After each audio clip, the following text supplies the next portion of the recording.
भगवान श्री राम ने मिथिला में माहेश्वर धनुष को उठाया और प्रत्यंचा चढ़ाई, आरोपण किया और आरोपण करते समय धनुष टूट गया।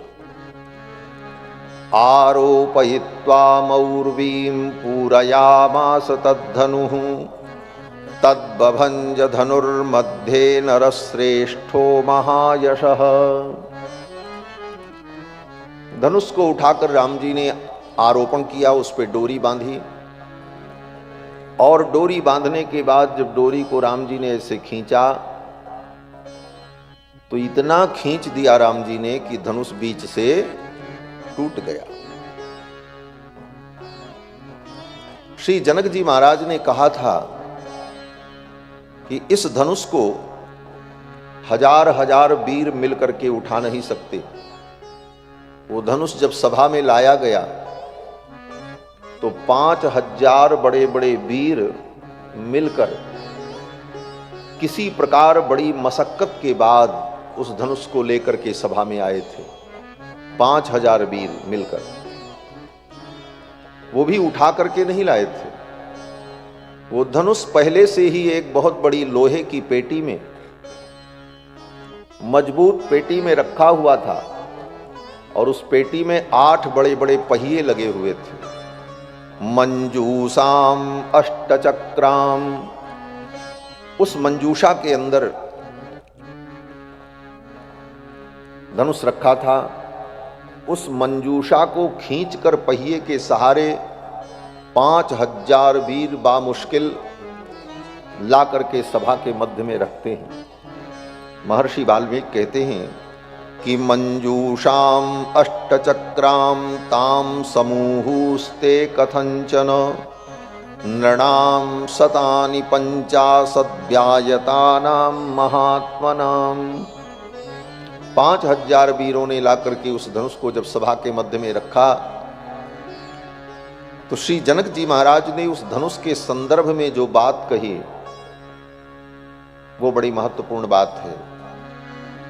आजकल एक मत बड़ा प्रचलित हुआ और आज नहीं वर्षों से प्रचलित है कि कुछ लोगों के ज्ञान की जो अपच है वह ऐसी विकृत होकर के प्रकट होती है और वो सिद्ध करने का प्रयास करते हैं कि जिन राम को रामायण में गाया गया, जिन राम की महिमा पुराणों में रामायण में कही गई, वे राम तो राजा दशरथ के पुत्र हैं, वो तो एक श्रेष्ठ मनुष्य मात्र हैं, वो परमात्मा भगवान नहीं है। जो राम परमात्मा है वो तो अलख हैं,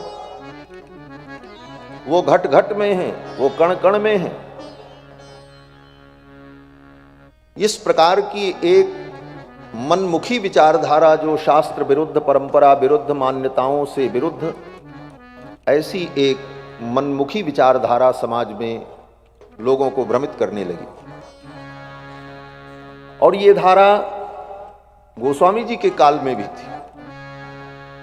इसलिए गोस्वामी जी ने इस बात का संकेत किया अपने ग्रंथ में मानस में कि जो लोग ऐसा कहते हैं वो अज्ञ हैं, अभागे हैं, अकोविद हैं, लंपट हैं, कपटी हैं, कुटिल हैं। सांस नहीं लिया महाराज गोस्वामी जी ने ऐसे लोगों के लिए इतने सब शब्दों का प्रयोग किया।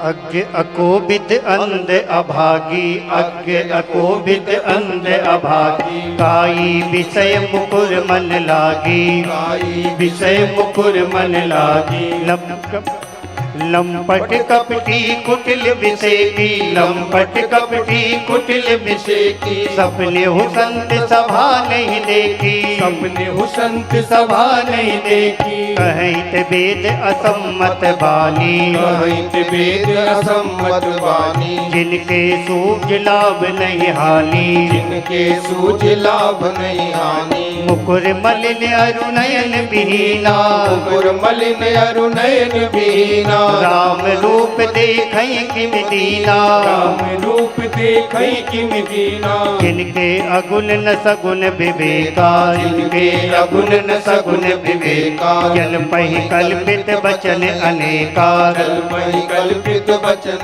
अनेका, हरि माया बस जगत भ्रमाही, हरि माया बस जगत भ्रमाही, नहीं कहत कछु अघटित नाही, नहीं कहत कछु अघटित नाही, पातुल भूत विवश मतवारे, मातुल भूत विवश मतवारे, ते नहीं बोलई बचन विचारे, नहीं बोले बचन विचारे, जिनकृत महामोह मत पाना, जिनकृत महामोह मत पाना, जिनकर कहा करई नहीं काना, कर कहा करे नहीं काना, हे जिनकृत महामोह मत पाना, जिनकृत महामोह मत पाना, जिनकर कहा करई नहीं काना, जिनकर कहा करई नहीं काना। गोस्वामी जी कहते हैं ऐसे लोग कपटी हैं, लंपट हैं, कुटिल हैं।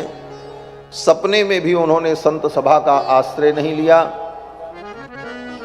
और तो और गोस्वामी जी कहते हैं सावधान हो जाओ। क्या सावधान हो जाएं? बोले तिनकर कहा करिए नहीं काना। वो जो कहें उस बात पर ध्यान मत दो। तो यह विचारधारा जो थी एक भ्रम पैदा करने लगी। गोस्वामी जी ने इसका उत्तर दिया कि जेहि इम गावहि वेद बुध जाहि धरई मुनि ध्यान, सोई दशरथ सुत भगत हित कौशलपति भगवान। वेद में जिनको निर्गुण सगुण कहा, जिनको व्यापक तत्व कहा, जो कण कण में विद्यमान हैं, जो क्षण क्षण में विद्यमान हैं, वही भगवान श्री दशरथ नंदन राम कौशल्या कुमार हैं। वेद पुराण जिनका वर्णन करते हैं वही परम तत्व भगवान श्री राम हैं। सो अज प्रेम भगति बस कौशल्या के गोद। यहां पर श्री जनक जी महाराज कहते हैं कि हे भगवान, ये जो धनुष है, इस धनुष को कोई राजा उठा नहीं सकता। नई तत्सुरगणा सर्वे सासुरा न च राक्षसाः। देवता भी इस धनुष को नहीं उठा सकते, असुर भी नहीं उठा सकते। न राक्षसाः, कोई राक्षस वीर भी इस धनुष को नहीं उठा सकता। गंधर्व यक्ष प्रवराः, गंधर्व यक्ष ये बड़े बड़े वीर।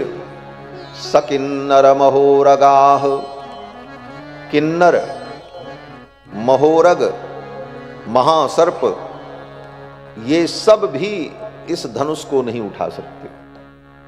क्वा गतिर्मानुषाणांच, फिर तो मनुष्य की क्या गति। सबको एक पंक्ति में जनक जी ने कहा, न देवता उठा सकते हैं, न राक्षस उठा सकते हैं, न असुर, न गंधर्व, न यक्ष, न किन्नर। क्वा गतिर्मानुषाणाम च धनुषोस्य प्रपूरणे। और मनुष्य की क्या गति है जो मनुष्य इस धनुष को उठा ले। लेकिन उस धनुष को उठाया किसने? बोले राम जी ने उठाया। और उठाया नहीं, प्रत्यंचा चढ़ाई, आरोपण किया, और आरोपण करके इतना खींचा कि धनुष बीच से टूट गया। तो इससे क्या सिद्ध हुआ? महर्षि वाल्मीकि कहना चाहते हैं कि इस घटना से यह सिद्ध हुआ, स्पष्ट हुआ कि राम जी देवता नहीं हैं, राम जी असुर नहीं हैं, राम जी राक्षस यक्ष गंधर्व किन्नर मनुष्य नहीं हैं, अपितु राम जी परब्रह्म परमात्मा सच्चिदानंद हैं, जिनके द्वारा यह धनुर्भंग हुआ। अर्थात राम जी वो परम तत्व हैं, परमात्मा। फिर तो जब धनुष टूटा, सभी लोगों ने जय जयकार की, पुष्प की वर्षा की, चारों तरफ राम जी की जय जयकार होने लगी। अब भक्त जनों के भाव अनेक अनेक प्रकार के होते हैं। कथा का दो प्रकार का दृष्टिकोण होता है। जो बुद्धि प्रधान, जो लोग बुद्धि प्रधान लोग हैं, वह तर्क और प्रमाण को ही अनुभव करते हैं। लेकिन जो भावुक होते हैं, जो भावना प्रधान हैं, वो तर्क प्रमाण के साथ उन लीलाओं में अनेक प्रकार के भाव का दर्शन करते हैं। और भक्त भावुक ही होते हैं। भावुक व्यक्ति और रसिक व्यक्ति के लिए ही भगवान की कथा है। नीरस व्यक्ति के लिए भगवान की कथा होती ही नहीं। जो शुष्क हैं, जिनका हृदय सूखा हुआ है, सीधा सीधा हिसाब जानते हैं, 2 2 4, उनके लिए ये कथा नहीं है। ये कथा तो रसिकों का प्राण धन है। रसिकन की गति कथा कहानी, रसिक भये तो सरसे। इसीलिए वेद व्यास जी कहते हैं, पिबत भागवतम रसमालयम मुह रहो रसिकाह भुवि भावुका। तो जो रसिक जन हैं, रसज्ञ हैं, वे लोग भिन्न भिन्न प्रकार के भाव का इन घटनाओं में अनुभव करके आनंद प्राप्त करते हैं और राम रस में डूबते। श्री गोस्वामी जी महाराज का एक भाव कि जब धनुष तोड़ने के लिए राम जी चले तो राम जी ने तो धनुष को उठाया, राम जी को तोड़ना नहीं पड़ा, धनुष अपने आप ही टूट गया। बोले अपने आप कैसे टूट गया?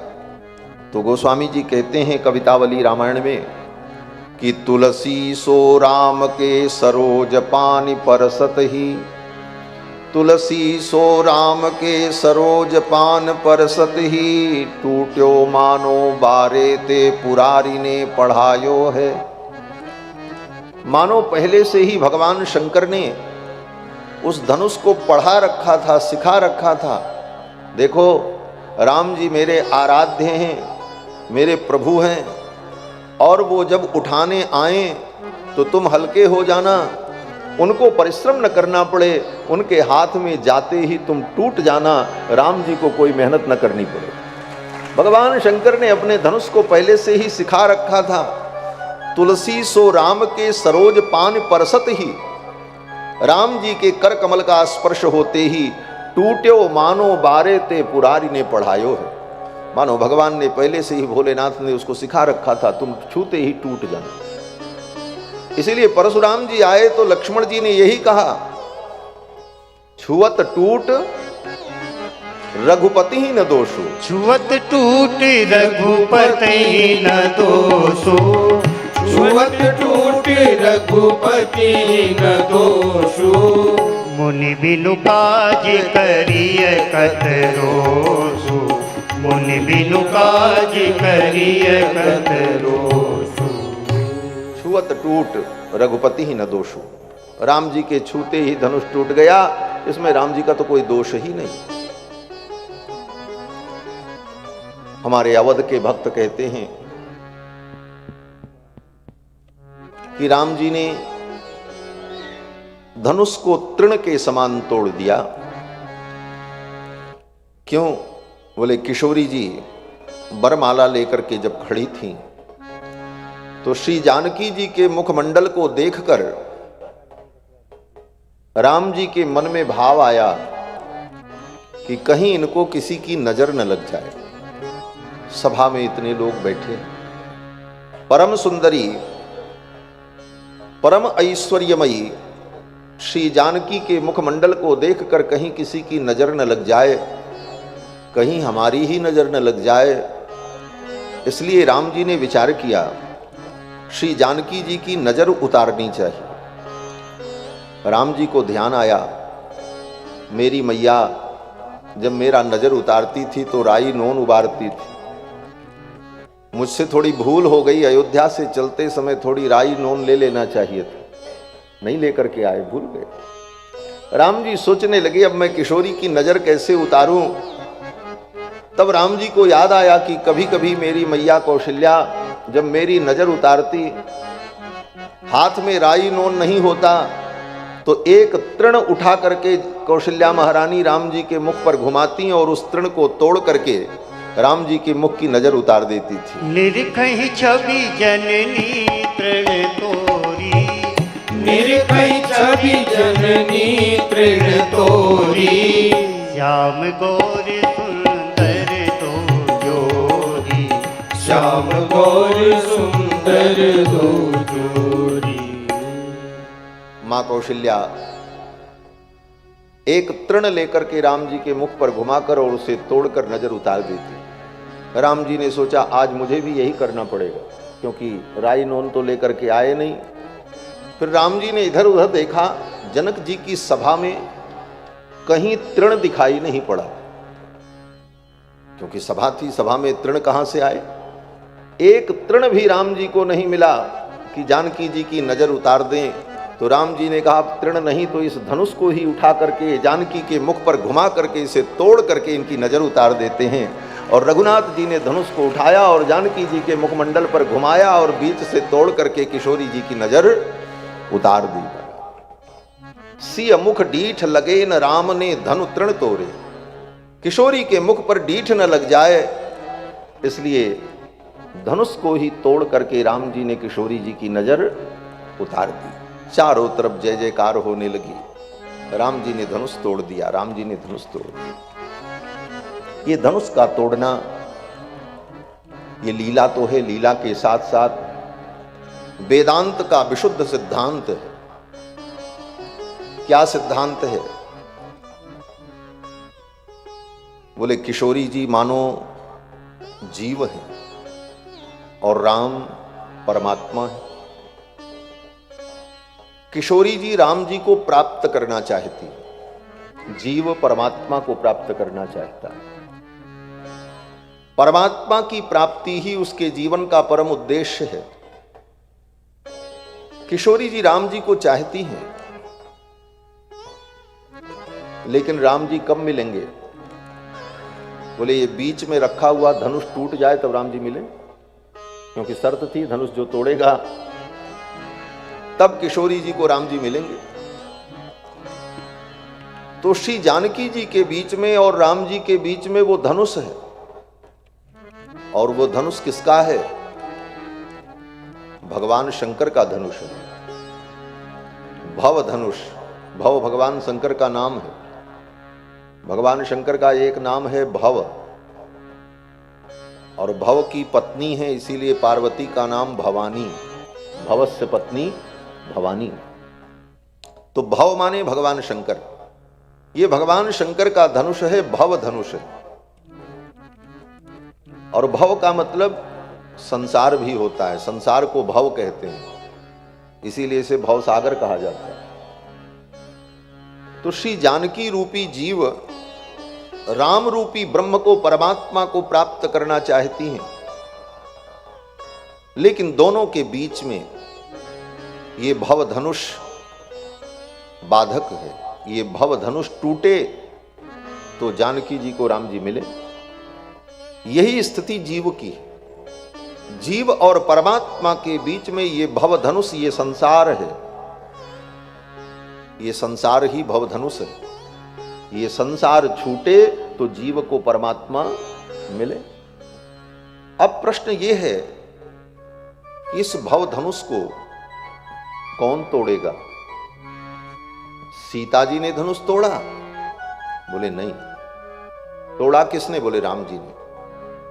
ये जीव कितना भी चाहे इस संसार को तोड़ नहीं सकता, इसे छोड़ नहीं सकता।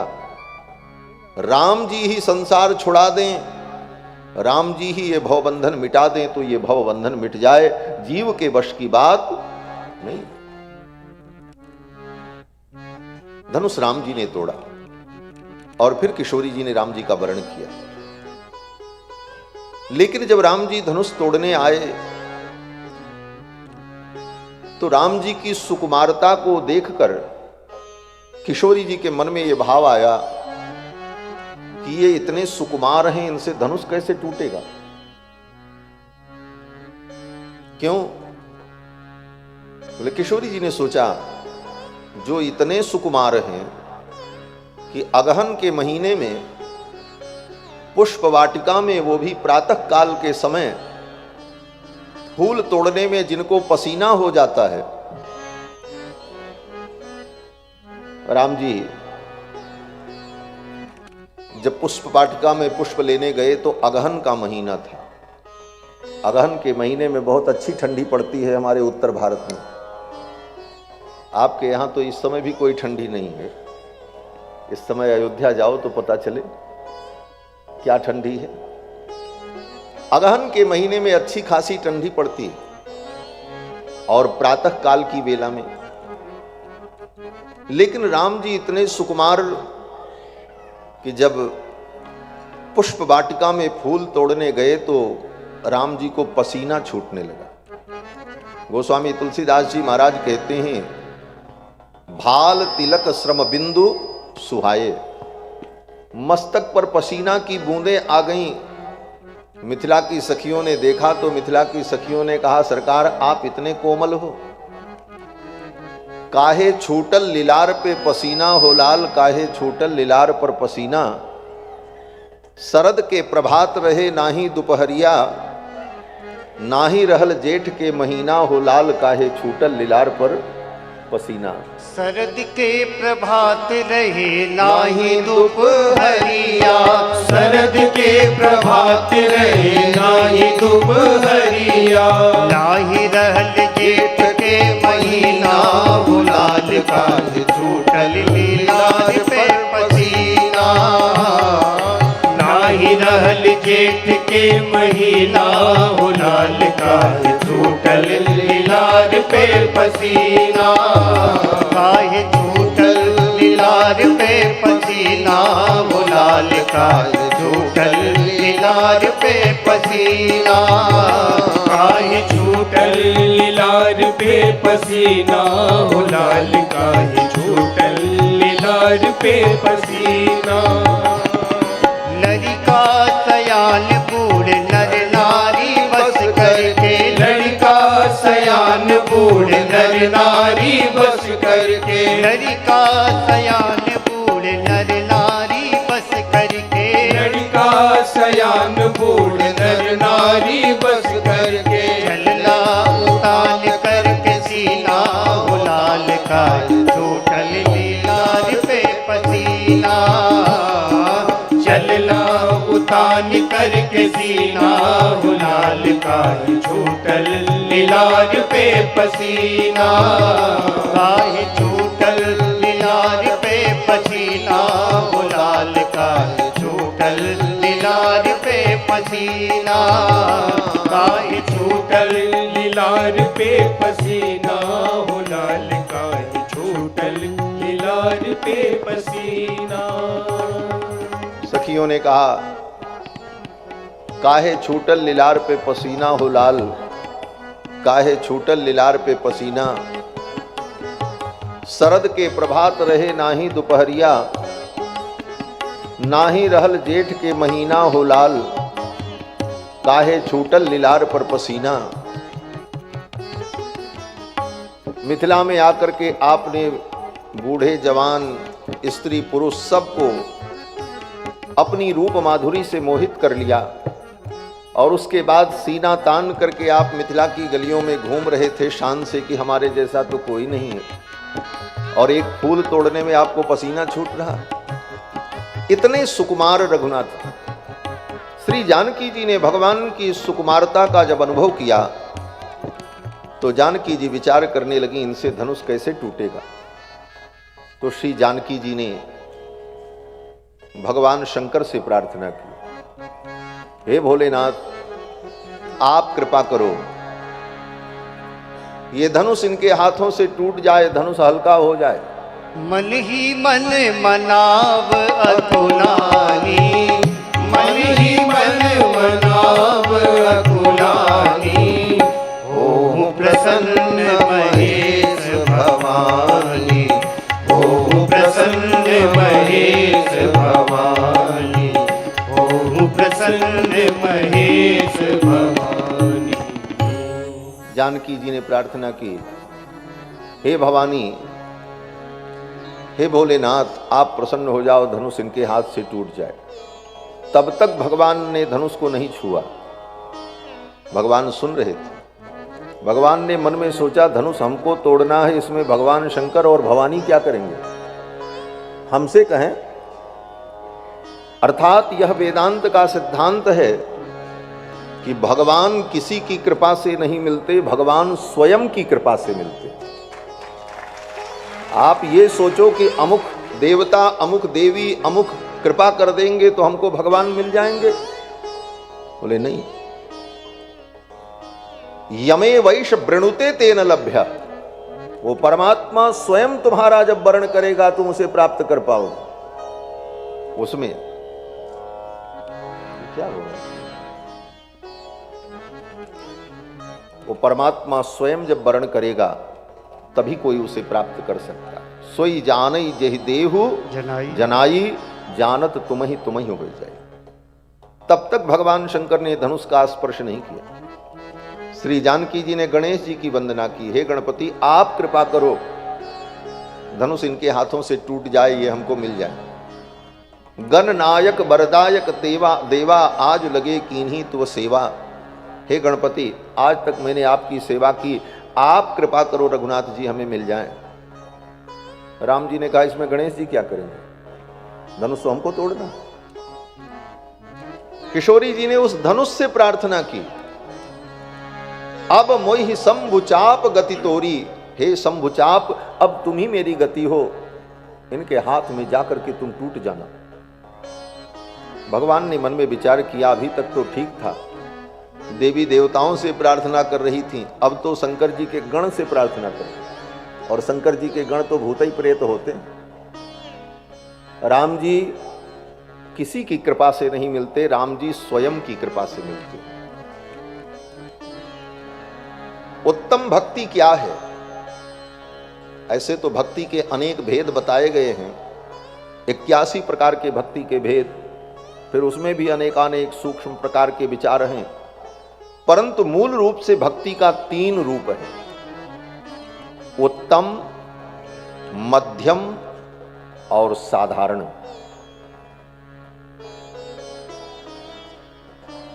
और साधारण क्यों कहें उसको तो हमारे यहां आचार्यों ने अधम कहा है। ये तो मैं साधारण अपने तरफ से कह रहा हूं कि कहीं किसी को बुरा न लग जाए।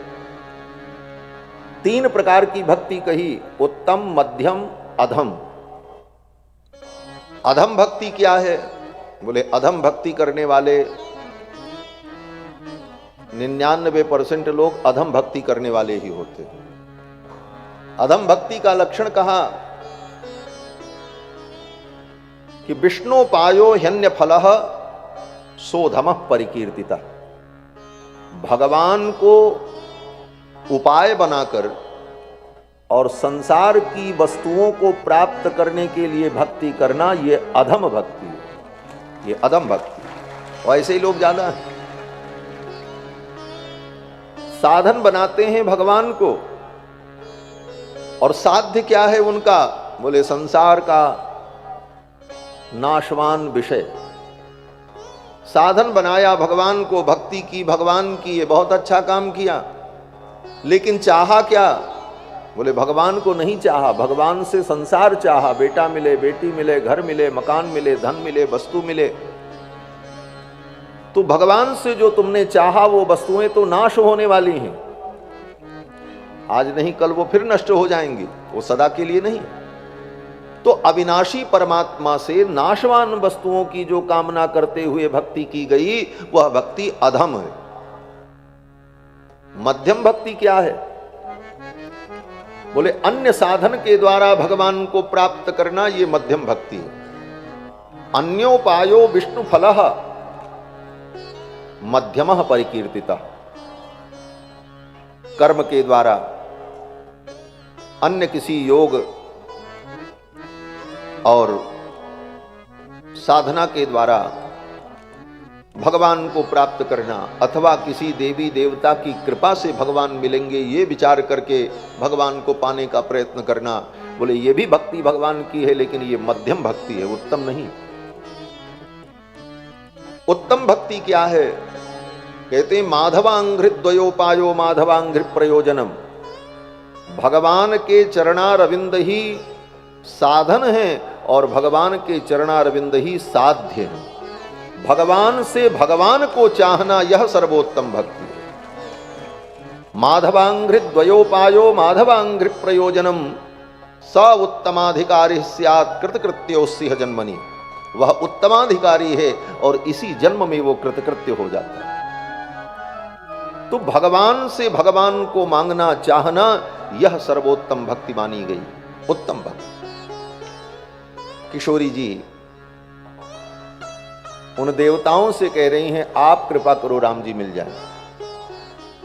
अन्योपायो विष्णु फलः, उपाय अन्य को बनाया और फल बोले भगवान को मानती। फल और साधन दोनों में भेद जब तक है तब तक वो भक्ति उत्तम नहीं है। फल और साधन दोनों एक हो जाए ये उत्तम भक्ति, इसको उत्तम भक्ति कहा। किशोरी जी ने जब तक प्रार्थना की देवताओं से धनुष से, तब तक राम जी ने धनुष को नहीं छुआ। अंत में किशोरी जी ने फिर भगवान से ही प्रार्थना की, जो भगवान सकल उर्वासी करिहै मोहि रघुबर की दासी। प्रभुतन चितय प्रेम पनठाना कृपा निधान राम सब जाना। जब जानकी जी ने भगवान के ही चरणों में प्रार्थना की तो भगवान जान गए और तब भगवान ने कहा अब धनुष तोड़ देना चाहिए। यह जीव जब साधन के रूप में और साध्य के रूप में, दोनों रूपों में साधन साध्य के रूप में भगवान को ही अनुभव करता है और उनके चरणों में प्रार्थना करता है, तो भगवान ही कृपा करके ये भवबंधन संसार बंधन को तोड़ देते हैं और जीव को ब्रह्म की प्राप्ति हो जाती है। ये सिद्धांत है, क्योंकि जीव अपने प्रयास से संसार को नहीं तोड़ सकता। जीव और ब्रह्म के बीच में ये संसार ही बैरियर बनकर के पड़ा है। और जीव के अंदर अगर सामर्थ्य होता कि जीव अपने ज्ञान विज्ञान से संसार बंधन को तोड़ पाता, तो अनंत अनंत जन्मों से आज तक हम जब तक तोड़ पाए तो अब क्या तोड़ पाएंगे। इसीलिए वेदों ने कहा कि नायमात्मा प्रवचने न लभ्यो। कठोपनिषद में वेद भगवान कहते हैं कि नायमात्मा प्रवचने न लभ्यो। वो परमात्मा प्रवचन से नहीं मिलता है। यहीं से शुरू किया वेदों ने। आप कहोगे महाराज तब ये इतना बड़ा तमाशा क्यों लगा हुआ है, ये प्रवचन आप क्यों कर रहे हैं, ये आयोजक लोग कराते क्यों, ये बाबा लोग घूम घूम देश भर में प्रवचन क्यों कर रहे हैं। वेदों ने कहा नायमात्मा प्रवचने न लभ्यो। प्रवचन से परमात्मा नहीं प्राप्त हो सकता। प्रवचन से सब कुछ प्राप्त हो सकता है। प्रवचन करने वाले को धन मिलेगा, सम्मान मिलेगा, दुनिया की बड़ी बड़ी उपलब्धियां वो पा सकता है। प्रवचन कराने वाला व्यक्ति भी सब कुछ प्राप्त कर सकता है, लेकिन भगवान मिले इसकी गारंटी नहीं है। वेदों ने कहा नायमात्मा प्रवचने न लभ्यो। ये तो वाणी का विलास है। वाग वैखरी शब्द झरी शास्त्र व्याख्यान कौशलम विदुषाम यह वैदुष्यम भुक्तये न तु मुक्तये। ये तो संसार के भोग के लिए है। तो कहते हैं फिर प्रवचन से भगवान नहीं मिलेंगे। ये वेदों ने कहा नायमात्मा प्रवचने न लभ्यो।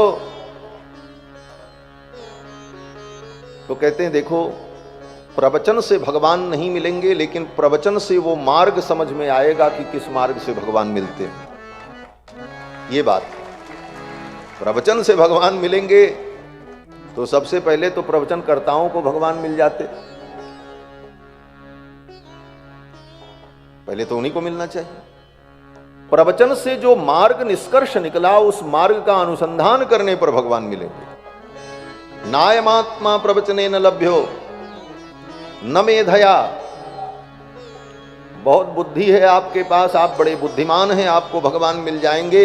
वेद भगवान कहते हैं ना, भगवान बुद्धि से नहीं मिलते, बुद्धि से तो बहुत दूर हैं भगवान। भगवान ज्यादा बुद्धिमान व्यक्तियों से दूर रहते हैं, क्योंकि जानते हैं ये बुद्धिमान व्यक्ति हमको भी परेशान कर देगा।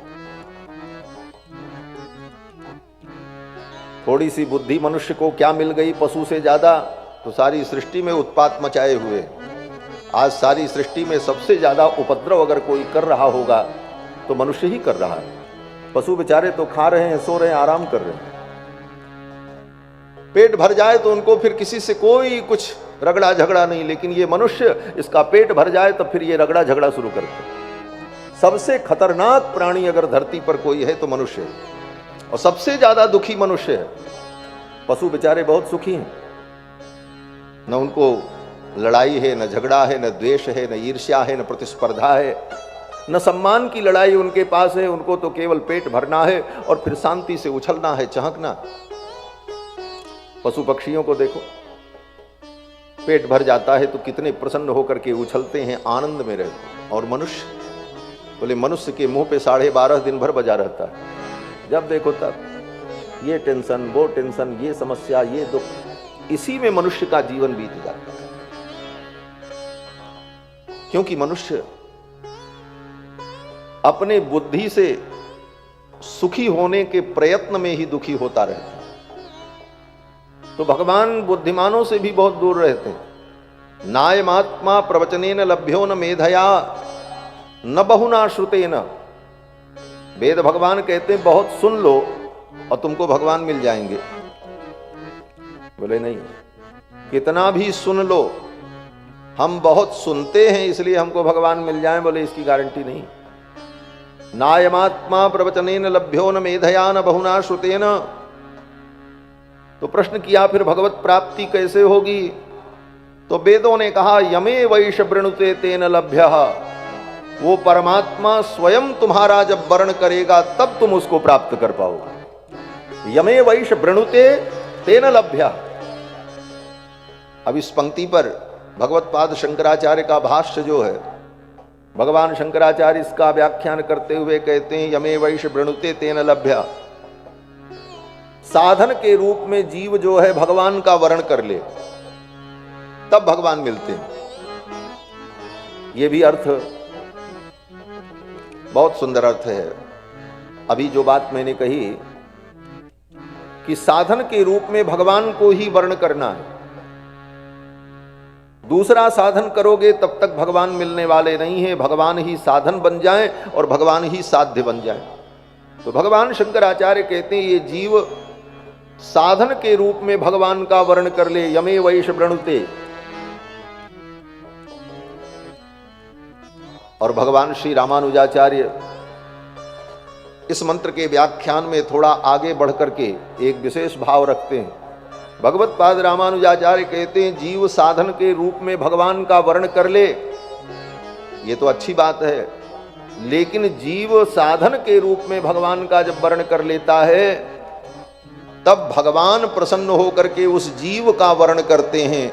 तो भगवान जब उस जीव का वर्ण करेंगे तब वो जीव भगवान को प्राप्त करेगा। सोई जानई जहि देहु जनाई, जानत तुम्हि हो जाई, तुम्हारी कृपा तुम्हि रघुनंदन, जानई भगत भगत उर चंदन। जीव भगवान का वर्ण करे, लेकिन जीव के वर्ण मात्र से उसे भगवान मिल जाएंगे यह भी नहीं है। बोले तब, बोले जीव के द्वारा किए गए वर्ण को देखकर भगवान स्वयं कृपा करके उस जीव का वर्ण कर ले। यमे वैश वृणुते, जीव कर्तृक वर्ण के पश्चात परमात्म कर्तृक वर्ण, तब इस जीव को परमात्मा की प्राप्ति होती। ये भक्ति का सर्वोत्तम सिद्धांत है शास्त्र सम्मत। तो स्वयं भगवान वर्ण करे। फिर तो श्री किशोरी जी ने जब भगवान से प्रार्थना की, जो भगवान सकल उर्वासी, करिहें मोहि रघुबर की दासी। प्रभुतन चितय प्रेम पन ठाना, कृपा निधान राम सब जाना।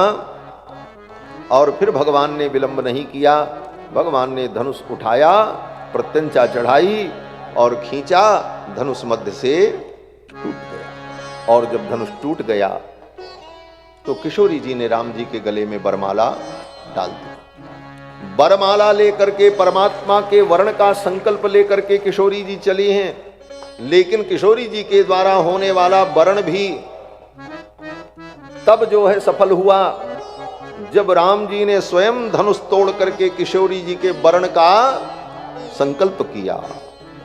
तो जीव के द्वारा किए गए साधनों से भगवान प्राप्त नहीं होते, भगवान को ही साधन मान लो, फिर भगवान कृपा करके अपनी प्राप्ति करा देते हैं। यही भक्ति का शरणागति का सर्वोत्तम सिद्धांत श्री सीतारामचंद्र जी के इस विवाह महोत्सव में कथा के माध्यम से परिलक्षित होता है। धनुष टूट गया, जय जयकार हुई। जनक जी महाराज ने कहा अब मैं कन्यादान करूंगा। श्री जनक जी कन्यादान करने के लिए उद्यत हुए तो राम जी ने मना कर दिया। राम जी ने कहा मैं कन्यादान नहीं लूंगा। जनक जी ने कहा क्यों? आपने प्रतिज्ञा की पूरी की, अब सीता आपकी हैं, आप कन्यादान ग्रहण करें। राम जी ने कहा सब ठीक है, प्रतिज्ञा मैंने पूरी की और प्रतिज्ञा के अनुसार जानकी ने मुझे वरमाला पहनाई, लेकिन कन्यादान और विवाह तो तब होगा जब मेरे पिताजी अयोध्या से आएंगे और उनकी अनुमति मुझे मिलेगी, तब मैं विवाह करूंगा। ये राम जी की मर्यादा। राम जी ने कहा जब तक मेरे पिताजी नहीं आएंगे और मेरे पिताजी की अनुमति नहीं होगी तब तक मैं पाणी ग्रहण नहीं करूंगा। यही राम जी का धर्म। इसीलिए आज भी रामायण आवश्यक है जीवन में। अगर रामायण पढ़ें और इन विषयों को अपने जीवन में हम आचरण में लाएं तो हमारे घर की, हमारे जीवन की बड़ी से बड़ी समस्याएं दूर हो। क्या दोष था? विश्वामित्र जी तो हैं साथ में अभिभावक के रूप में, और प्रतिज्ञा के अनुसार राम जी ने धनुष तोड़ा है। जानकी जी राजकुमारी हैं, राम जी राजकुमार हैं। वर्ण के अनुकूल, जाति के अनुकूल, कुल के अनुकूल, परंपरा के अनुकूल, मर्यादा के अनुकूल सारी बातें थीं। कहीं कोई मर्यादा का लोप नहीं था। इसके बाद भी राम जी ने कहा जब तक मेरे पिता की अनुमति नहीं होगी, मेरे पिताजी नहीं आ जाएंगे, तब तक मैं कन्यादान नहीं करूंगा। यह बात अगर रामायण को पढ़ करके आज की युवा पीढ़ी के हृदय में स्थित हो जाए तो घर की बड़ी बड़ी समस्याएं दूर हो जाए। आज क्या हो रहा है? बच्चे अपने मन से जो चाह रहे हैं वो कर लेते, और कानून भी विचित्र है, उनको ये स्वतंत्रता दे रखा है। और उस कानून के आश्रय में व्यक्ति जब ऐसे आचरण करता है तो माता पिता को कितना कष्ट होता है, कितने घर बिगड़ जाते हैं, घर बर्बाद हो जाते हैं। कारण यही है कि हम रामायण से दूर होते जा रहे हैं। राम जी के चरित्र को अपने जीवन में अपनाओ। अगर सुख चाहते हो तो राम जी के आश्रय में आकर के ही सुख प्राप्त कर पाओगे। आराम की तलब है तो एक काम कर, आराम की शरण में तू राम राम कर। राम की शरण में आकर के ही आराम मिलेगा, सुख मिलेगा। तो राम जी का चरित्र आज भी हमारे लिए मार्गदर्शक है। फिर तो जनक जी महाराज ने दूतों को बुलाया, पत्रिका लिखवाई और कहा ये पत्रिका लेकर के अयोध्या जाओ। और महाराज दशरथ बारात सजा करके आए और कुमारों का विवाह हो। दूत लोग पत्रिका लेकर के अयोध्या चले। त्रिरात्रमुषिता मार्गे ते अयोध्याम प्राविशन पुरीम। 3 दिन 3 रात्रि चलकर दूत लोग अयोध्या पहुंचे। तीव्रगामी अश्व पर बैठकर, तीव्रगामी घोड़े पर बैठकर दूत लोग चले। जनकेन समादिष्टा दूतास्ते क्लांत वाहनाः। और 3 दिन 3 रात्रि में चल करके दूत लोग अयोध्या पहुंचे। दशरथ जी महाराज को सूचना हुई मिथिला से दूत आए हैं, संदेश ले आए। किसका संदेश? बोले पुत्रों का संदेश आया है। दशरथ जी महाराज तो भाव विभोर हो गए। इतने दिनों बाद राम का संदेश आया, क्योंकि जब से विश्वामित्र जी के साथ राम जी अयोध्या से चले पखवाड़ा बीत गया, अभी तक कोई संदेश नहीं मिला, कहां हैं, कैसे हैं, किस परिस्थिति में। आज जब दूत संदेश लेकर के आए तो दशरथ जी का मन अत्यंत आनंदित हुआ। भय और प्रेम और उत्साह एक साथ।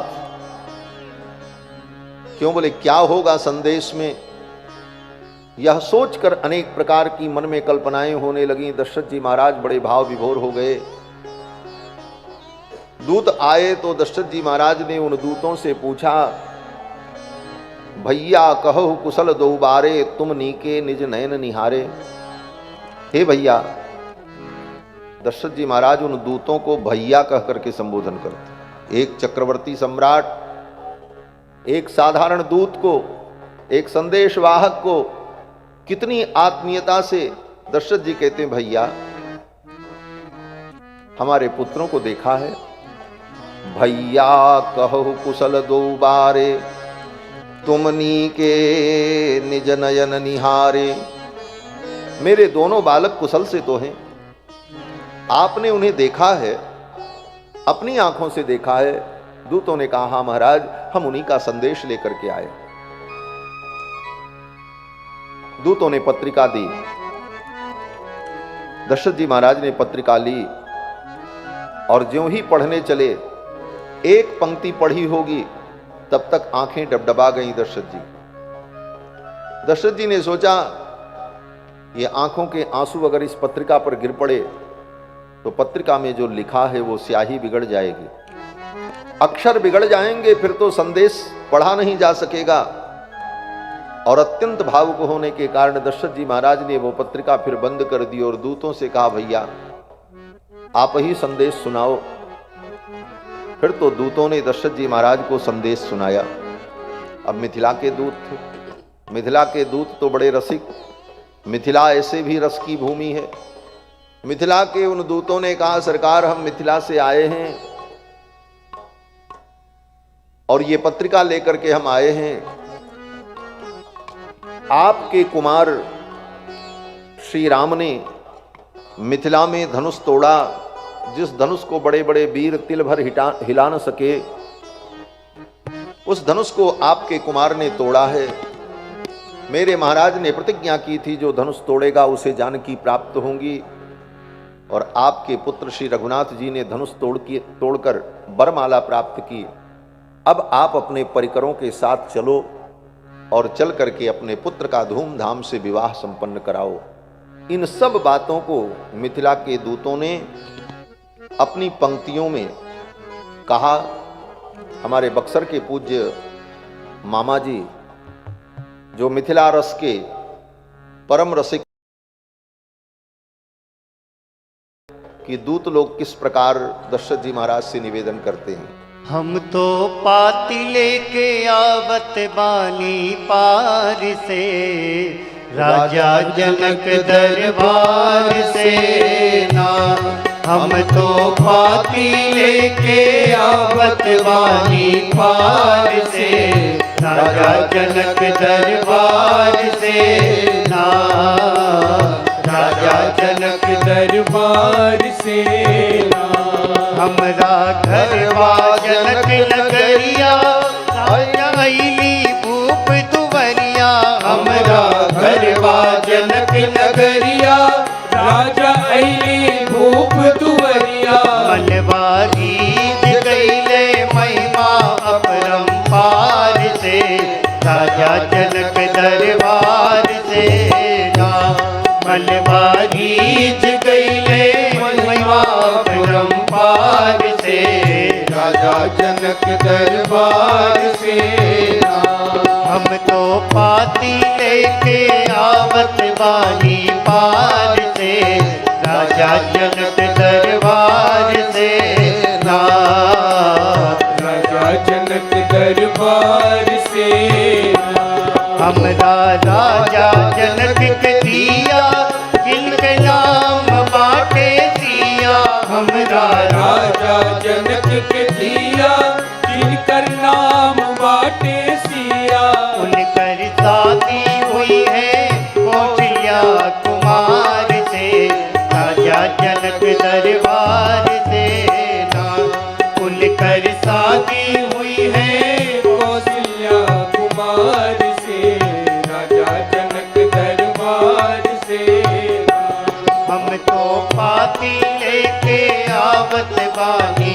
दरबार से, राजा जनक दरबार से ना। राजा जनक दरबार से ना। सिय के शांति रूप जब जन ले, बाबा जनक धनुष प्रण ठन ले। सिय के शांति रूप जब जन ले, बाबा जनक धनुष प्रण ठन ले। रचना रच ले सिया स्वयंवर के विचार से, राजा जनक दरबार से ना। रचना रच ले सिया स्वयंवर के विचार से, राजा जनक दरबार से ना। हम तो पाती लेके आवत बानी पार से, राजा जनक दरबार से ना। राजा जनक दरबार से उतले बड़े बड़े भटभूप, धनुहा देख के बैठे चूप। जुटले बड़े बड़े भटभूप, धनुआ देख के बैठे चूप। दिल भर धनुष उठल ना कोनो वीर बरियार से, राजा जनक दरबार से ना। दिल भर धनुष उठल ना कोनो वीर बरियार से, राजा जनक दरबार से ना। हम तो पाती लेके आवत बानी पार से, राजा जनक दरबार से ना। राजा राजा जनक दरबार से ना। कहवा दशरथ जी के लाल, पौले धनुष तोड़ जयमाल। कहवा दशरथ जी के लाल, पौले धनुष तोड़ जयमाल। तीनों लोक भरल रघुबर के जय जयकार से, राजा जनक दरबार से ना। तीनों लोक भरल रघुबर के जय जयकार से, राजा जनक दरबार से ना। राजा जनक दरबार से ना। पाती लिखल बाटे थोड़ा, जल्दी साजी हाथी घोड़ा। पाती लिखल बाटे थोड़ा, जल्दी साजी हाथी घोड़ा। पाती लिखल बाटे थोड़ा, जल्दी साजी हाथी घोड़ा। पाती लिखल बाटे थोड़ा, जल्दी साजी हाथी घोड़ा। विनती करत वाली कर जोरी सरकार से, राजा जनक दरबार से ना। विनती करत वाली कर जोरी सरकार से, राजा जनक दरबार से ना। हम तो पाती लेके आवत बानी पार से, राजा जनक दरबार से ना। हम तो पाती लेके आवत बानी पार से, राजा जनक दरबार से ना। राजा जनक दरबार से ना। राजा जनक दरबार से ना। दूतों ने कहा, हमरा राजा जनक के धिया, जिनकर नाम बाटे सिया। हमारे महाराज की जो बेटी हैं किशोरी जी, उनका स्वयंवर किया मेरे महाराज ने। जुटलें बड़े बड़े भटभूप, बड़े बड़े राजा आए, लेकिन धनुष को देखकर चुपचाप बैठे रहे। तिल भर भी धनुष को उठा नहीं पाए। लेकिन आपके पुत्र ने तहवा दशरथ जी के लाल, पवलें धनुष तोड़ जयमाल। तीनों लोक भरल रघुबर के जय जयकार से। तीनों लोक में रघुनाथ जी की जय जयकार हो रही है। इसलिए हे महाराज, अब आप विलंब मत करो। दशरथ जी ने कहा, क्या करें? दूतों ने कहा, पाती लिखल बाटे थोड़ा, जल्दी साजी हाथी घोड़ा। पत्रिका में तो बहुत थोड़ी सी बात लिखी है, लेकिन अब आप विलंब न करें, आप हाथी घोड़े सजाएं और मिथिला की यात्रा के लिए चल पड़े। फिर तो दूतों के संदेश को सुनकर दशरथ जी महाराज ने गुरुदेव वशिष्ठ से अनुमति मांगी। मंत्रीगण बैठे, विचार विमर्श हुआ और सुंदर मंगल बेला में अयोध्या से बारात सजकर मिथिला के लिए चल पड़ी। दशरथ जी महाराज के जितने परिजन पुरजन बंधुजन सब बारात में सम्मिलित हुए और राम जी की बारात अयोध्या से मिथिला के लिए चली। राम जी की बारात बड़ी अद्भुत है, क्योंकि राम जी भी अद्भुत हैं, इसलिए उनकी बारात भी अद्भुत है।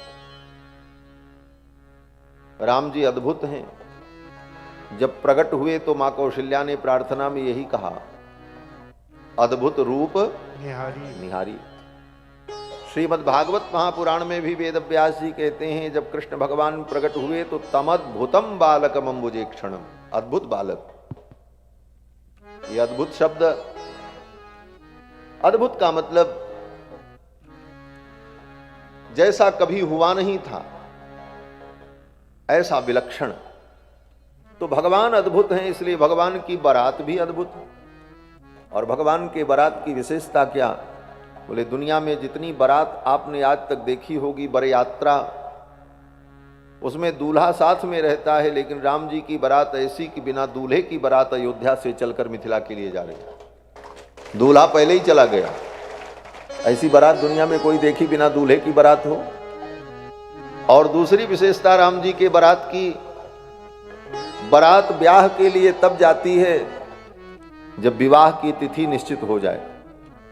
राम जी के ब्याह की तिथि अभी निश्चित ही नहीं हुई है किस दिन विवाह होना है, और बारात अयोध्या से चल पड़ी। वो तो मिथिला में जाने के बाद दोनों पक्ष के लोग बैठे, विचार विमर्श हुआ, तब तय हुआ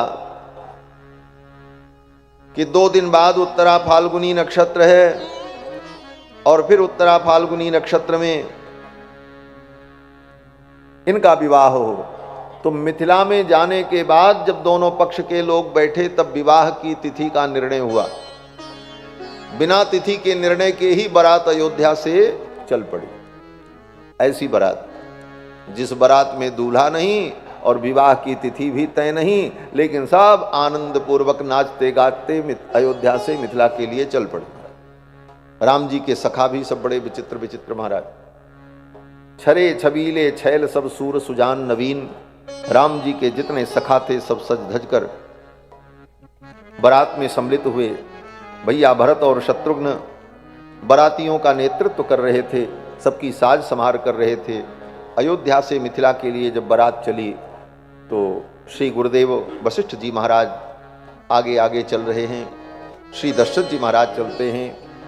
दशरथ जी महाराज के परम मित्र देवराज इंद्र अपने ऐरावत पर बैठकर बारात में साथ साथ चल रहे हैं। और राम जी की ये बर यात्रा अयोध्या से मिथिला के लिए जब चली तो अनेक प्रकार के मंगल कौतुक हुए। यात्रा पर व्यक्ति चले तो व्यक्ति मंगल मनाता है, शकुन मनाता है। यात्रा पर जाते हैं तो घर वाले कहते हैं थोड़ा दही खा लो, यात्रा मंगल हो जाएगी। गऊ का दर्शन हो जाए तो यात्रा मंगल हो जाती है। सामने से वेदज्ञ विद्वान ब्राह्मण आ जाएं तो उनका दर्शन करने से यात्रा मंगलमयी हो जाती है। और भी अनेक प्रकार के शगुन, सौभाग्यवती स्त्री का दर्शन हो जाए, यात्रा मंगलमयी हो जाती है। बछड़े को दूध पिलाते हुए गाय आ जाए तो गौ माता का दर्शन करने से यात्रा मंगल हो जाती है। ये जितने शगुन, ये जितने मंगल राम जी की यात्रा जब अयोध्या से चली तो सब प्रकट हो गए महाराज। रास्ते में ये सब मंगल दिखाई पड़े। गोस्वामी जी महाराज कहते हैं कि जनु सब सांचे होन हित सगुन भये एक बार। जितने सगुन थे सब एक बार में ही प्रकट हो गए। किसी की यात्रा में 1-2 सगुन होता है, राम जी की इस विवाह यात्रा में जितने सगुन थे सब सगुन एक बार में ही प्रकट हो गए। जनु सब सांचे होन हित। गोस्वामी जी बहुत बड़ी बात कह रहे हैं। गोस्वामी जी कहते हैं ये जितने सगुन है ना, ये अपने आप को सत्य सिद्ध करने के लिए राम जी के विवाह में प्रकट हुए। क्यों? बोले ये जितने सगुन हैं ना, कभी कभी ये झूठे भी हो जाते हैं। वस्तुतः वो झूठे नहीं हैं, लेकिन झूठे हो जाते हैं। क्यों? बोले जीव के प्रारब्ध के कारण। आप यात्रा पर चले और आपका पाप, आपका प्रारब्ध, आपके कर्म इतने प्रबल हैं कि उसका भयंकर परिणाम होने वाला है, तो सगुन बेचारे क्या करें? सगुन अपने स्तर पर आपके अमंगल को दूर करने का प्रयत्न तो करते हैं, लेकिन आपके पाप, आपके कर्म, आपका प्रारब्ध इतना प्रबल होता है कि वो शगुन बेचारे छोटे पड़ जाते हैं। उन सगुन का भी एक सीमित सामर्थ्य है। अगर जीव का पाप, जीव का प्रारब्ध प्रबल हो तो शगुन उसे मिटा नहीं पाते, वो अमंगल हो ही जाता है। तो लोग क्या कहते हैं? बोले लोग कहते हैं इतना मंगल करके तो गए थे, देवताओं को मना करके गए थे, ये करके गए थे, फिर भी वहां जाने पर ये घटना हो गई, अमंगल हो गया, ये सगुन झूठे हैं। आदमी यही कहने लगता है ये सगुन झूठे हैं, इनसे कुछ नहीं होता, इतना सगुन करके तो गए थे, काम बिगड़ गया, कहां बना काम? तो क्यों बिगड़ गया? वो सगुन के कारण सगुन झूठे हैं इसलिए नहीं बिगड़ा। तुम्हारे प्रारब्ध इतने प्रबल थे, तुम्हारा पाप, तुम्हारे पूर्वकृत कर्म इतने प्रबल थे कि वो सगुन बेचारे समर्थ न हो पाए तुम्हारे अमंगल को दूर करने में, क्योंकि उनकी भी एक सीमा है। तो इस स्थिति में व्यक्ति कहता है सगुन झूठे हैं। तो ये जितने सगुन थे, इन सगुन ने विचार किया, दूसरों के विवाह में, दूसरों के शुभ कार्य में हम जाते हैं तो कभी कभी हम असत्य सिद्ध हो जाते हैं, लेकिन राम जी के विवाह में चलेंगे तो हम सत्य सिद्ध हो जाएंगे।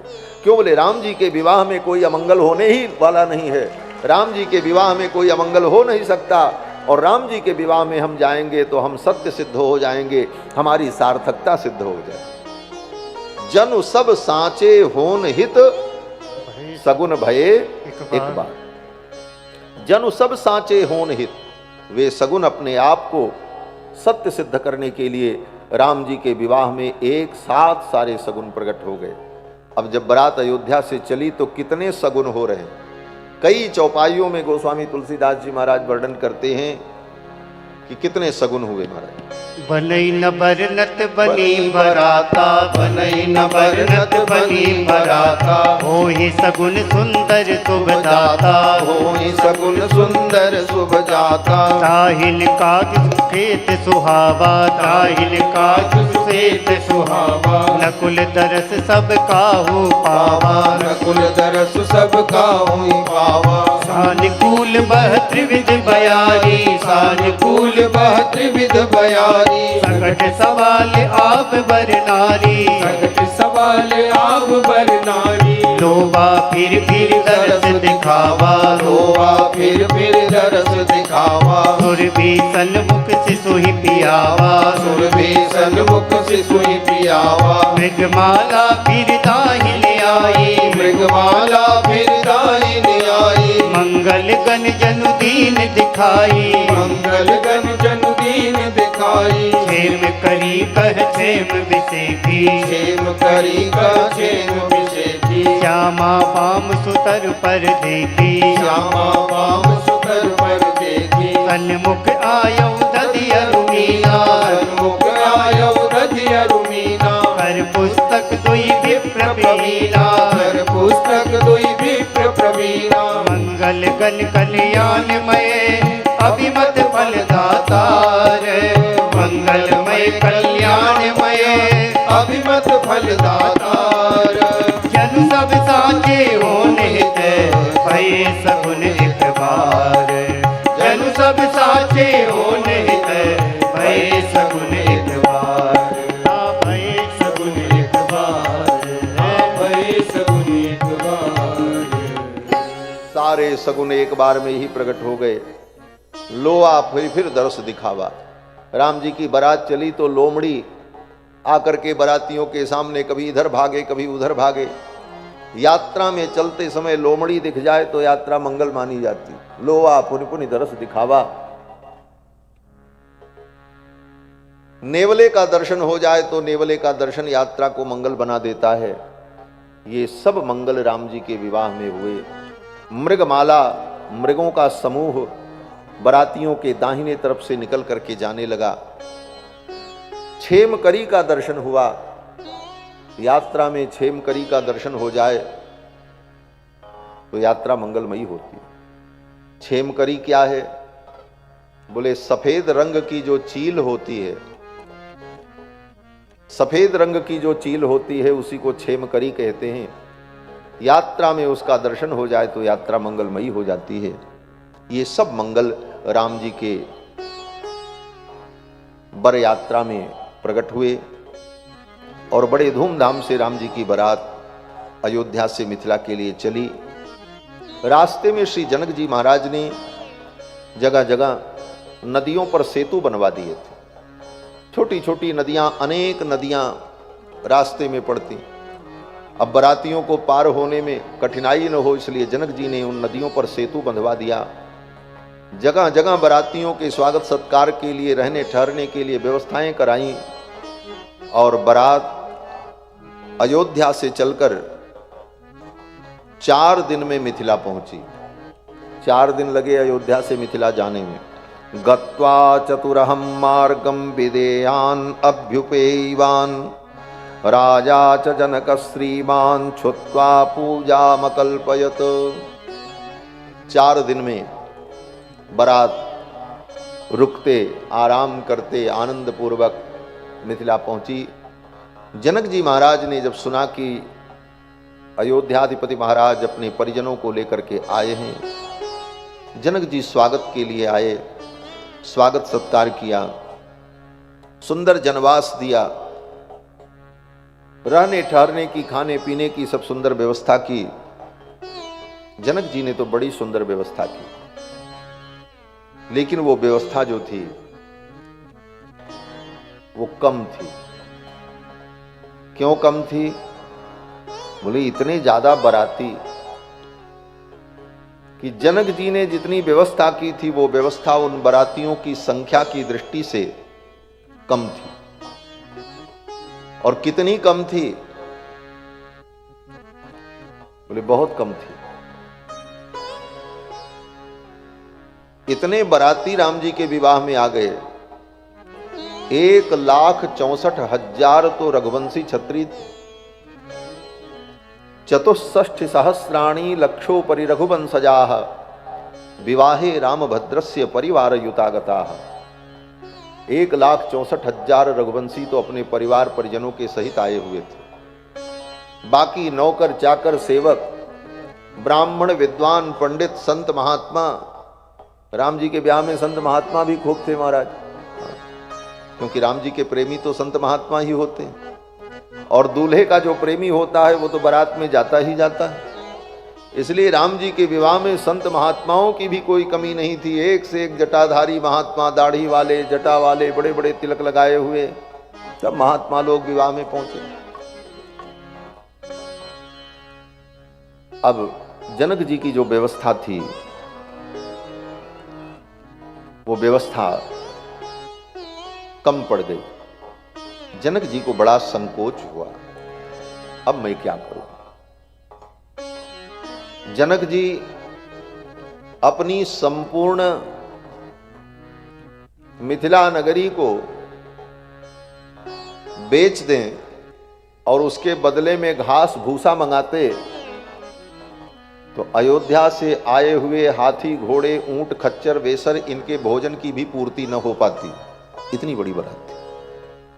जनक जी को बड़ा संकोच हुआ और श्री जनक जी के इस संकोच को श्री जानकी जी ने अनुभव किया। मेरे पिताजी के ऊपर इतना बड़ा भार है, मेरे पिताजी की प्रतिष्ठा का सवाल है, मुझे कुछ करना चाहिए। और फिर श्री जानकी जी ने संकल्प किया। श्री जानकी जी कौन है? बोले साक्षात महालक्ष्मी है। राघवत्वे भवत् सीता रुक्मिणी कृष्ण जन्मनि अन्ये स्ववतारेषु विष्णुरेषा न पायिनी देवत्वे देवदेहेयं मनुष्यत्वे च मानुषी। ये भगवती महालक्ष्मी जब भगवान नारायण राम के रूप में अवतरित होते हैं तो महालक्ष्मी सीता के रूप में अवतार लेती हैं।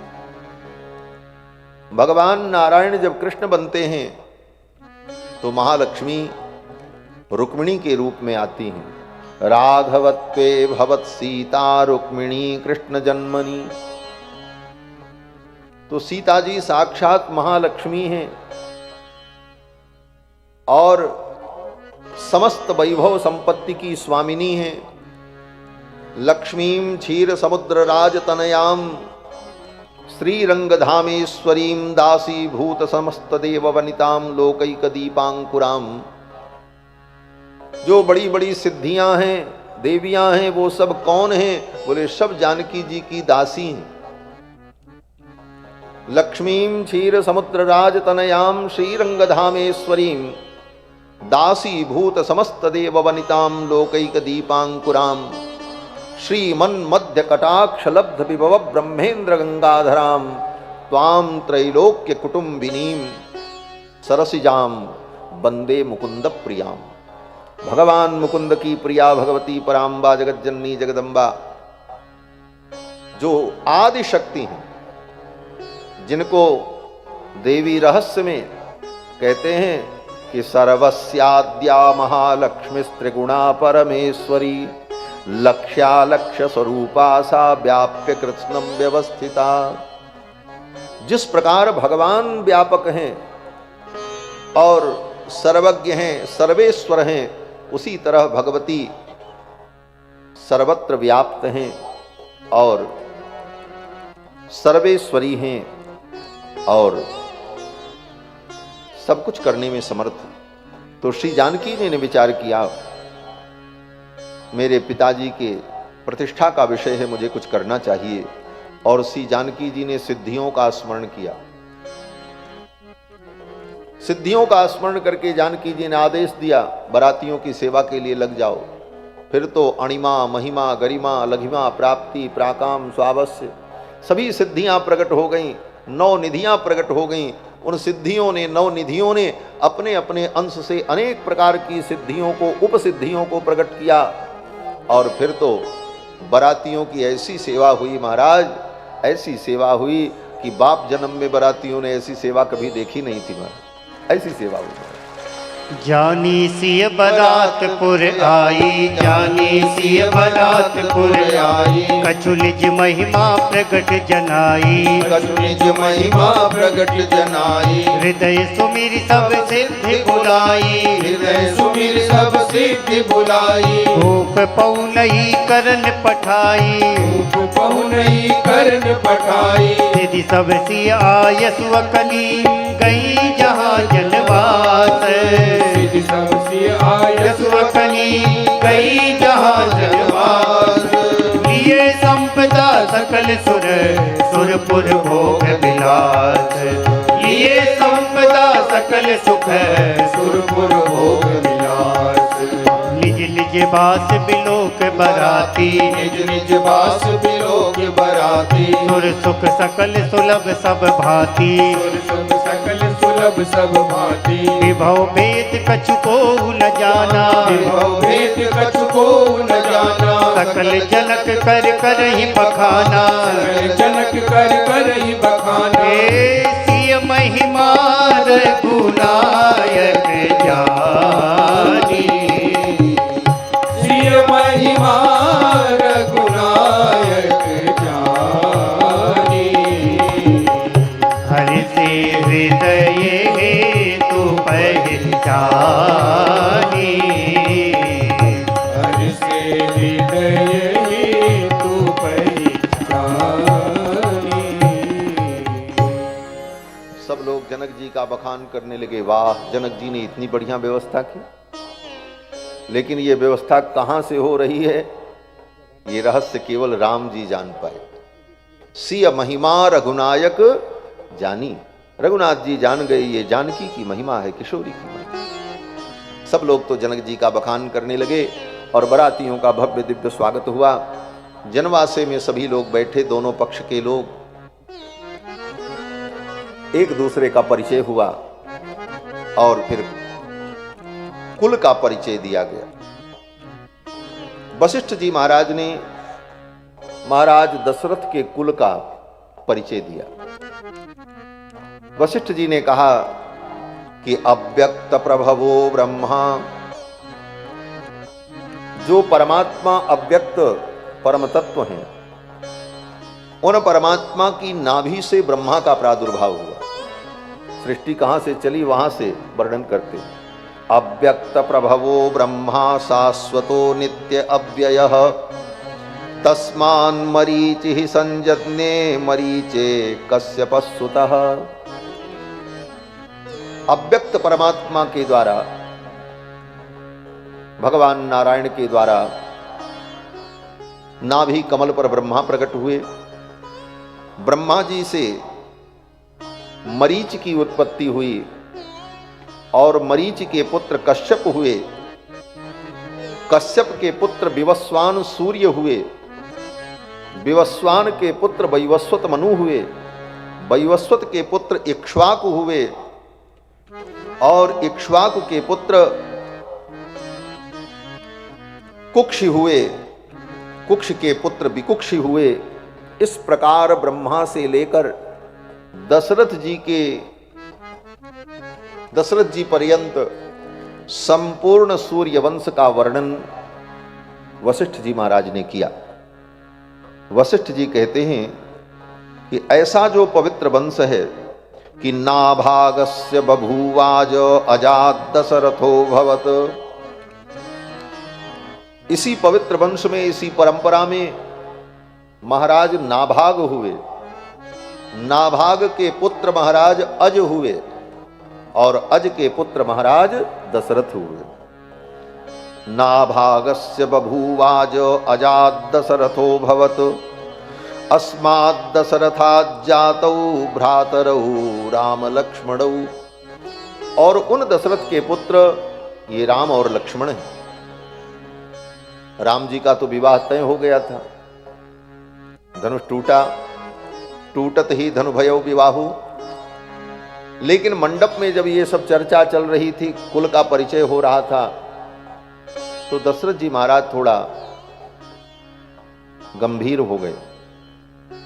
चेहरे पर जो मुस्कान थी वो थोड़ी कम हो गई। वशिष्ठ जी ने देखा, वशिष्ठ जी ने कहा, राजन, आपके ज्येष्ठ पुत्र का विवाह होने जा रहा है और ऐसी मंगल वेला में आपके मुखमंडल पर यह मलिनता, आपको तो प्रसन्न होना चाहिए।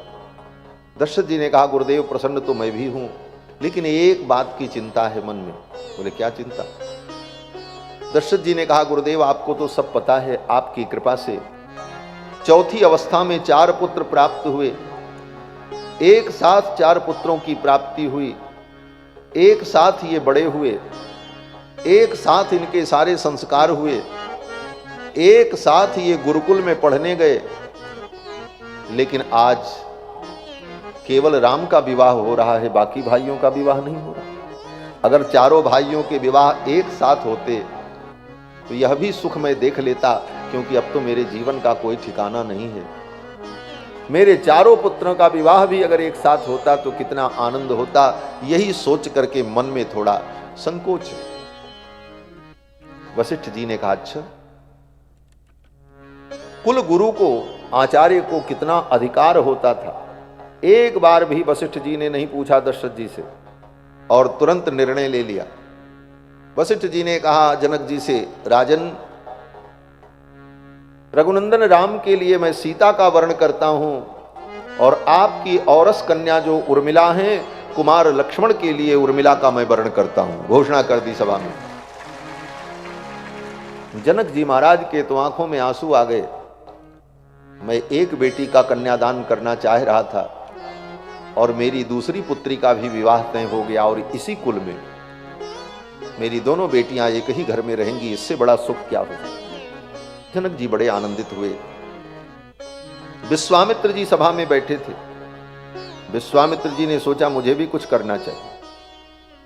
जनक जी महाराज के छोटे भाई सांकास्य देश के राजा महाराज कुशध्वज अपनी दोनों बेटी और अपने परिवार के सहित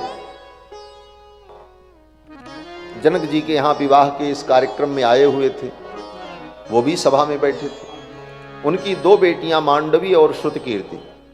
विश्वामित्र जी ने घोषणा कर दी, सांकास्य देश के राजा जो कुशध्वज आए हुए हैं, ये जनक जी के छोटे भाई हैं। इनकी दो बेटियां मांडवी और श्रुतकीर्ति, कुमार भरत के लिए मांडवी का और शत्रुघ्न के लिए श्रुतकीर्ति का मैं वर्ण करता हूं। घोषणा कर सभा में बैठे बैठे दोनों मुनियों ने, महात्माओं ने मिलकर वशिष्ठ और विश्वामित्र जी ने यह मंगलमय संबंध तय कर दिया।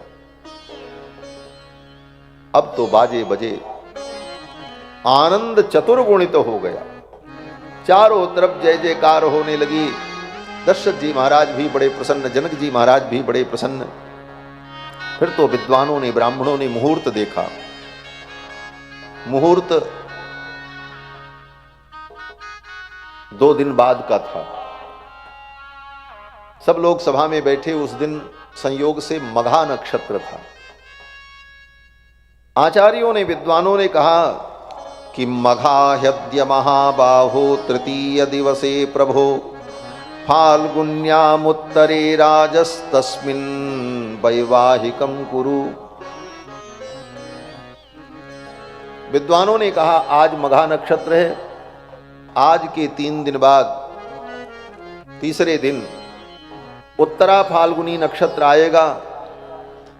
उस उत्तरा फाल्गुनी नक्षत्र में राम लक्ष्मणयोर अर्थे दानम कार्यम सुखोदयम। उत्तरा फाल्गुनी नक्षत्र में कन्यादान सुख कारक होगा। ये मुहूर्त तय किया गया। अब 3 दिन का समय था।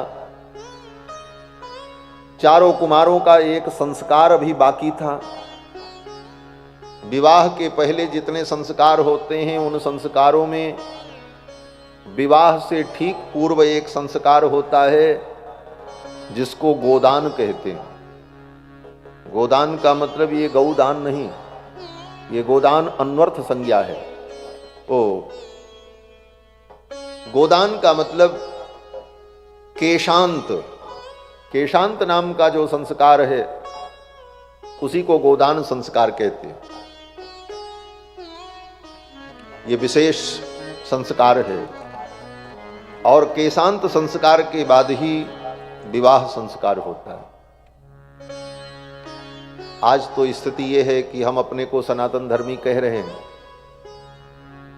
लेकिन हमारे सनातन धर्म में जो संस्कार होते हैं उनका नाम भी लोग भूल गए। यहां इतने लोग बैठे हैं हजारों की संख्या में। अगर पूछा जाए कि हमारे 16 संस्कार कौन कौन से हैं, तो क्रम से व्यक्ति को नाम भी नहीं मालूम है। संस्कार होना तो बहुत दूर की बात है। इसीलिए हम लोग संस्कारहीन होते चले जा रहे हैं। इन संस्कारों की हमारे जीवन में बहुत बड़ी आवश्यकता है। संस्कार